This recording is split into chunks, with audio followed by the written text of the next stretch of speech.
Where does all this escalation come from, and why is it happening right now? Yeah, you're absolutely right. It's being deemed a serious escalation because it's thought to be the first time since the whole Syrian civil war erupted 2011 that you've had a U.S. coalition fighter plane downing a Syrian regime plane over Syria. So a big deal here. But it is, as you said, part of an escalation we've been seeing. It's the latest, and if you want to say, is really a string of incidents in which U.S. coalition forces have targeted both Syrian regime forces and their allies in Syria and their proxies.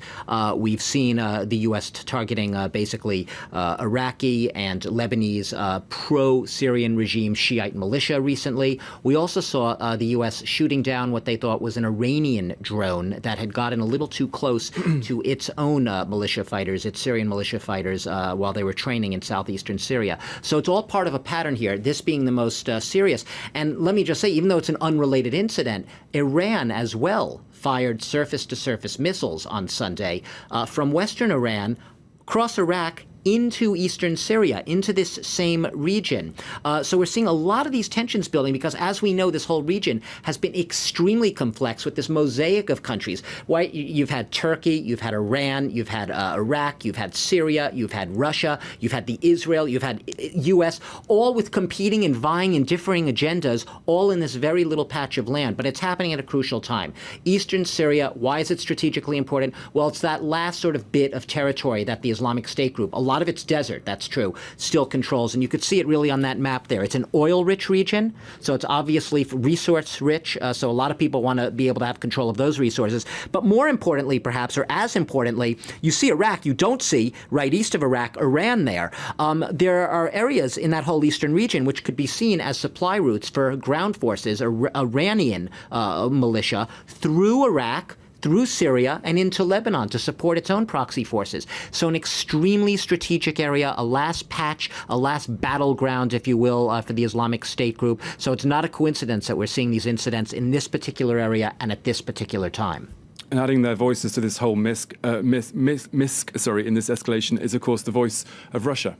Yeah, and Russia's, in no uncertain terms, has made its feelings known, because what have we just said? Basically, this has been a conflict which, in varying shapes and forms, has been between the U.S.-backed Syrian rebels and basically the regime and its Iranian and Russian-backed militia.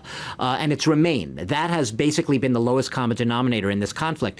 Russia basically said right now that it is terminating. It has had a what they call a deconfliction mechanism in place with the United States, where they warn each other if their planes are going to collide or if there's going to be any incident over Syrian airspace. They're putting an end right now, at least according to the Russian Defense Ministry, to that cooperation. And what they're basically saying is, from Russia's point of view, Moscow is serving notice that any coalition aircraft, well, let's just say any aircraft that it doesn't know about or in the U.S. coalition that is flying west of the Euphrates River, perhaps we could bring back up that map just one more time. You could see where the Euphrates is. There it is, right in that Deir al-Zor region, right, the strategic region.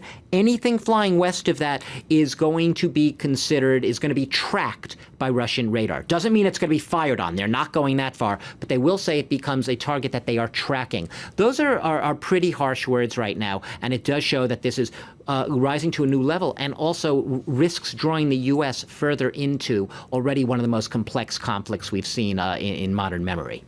Douglas Herbert from our International Affairs Desk, thank you very much.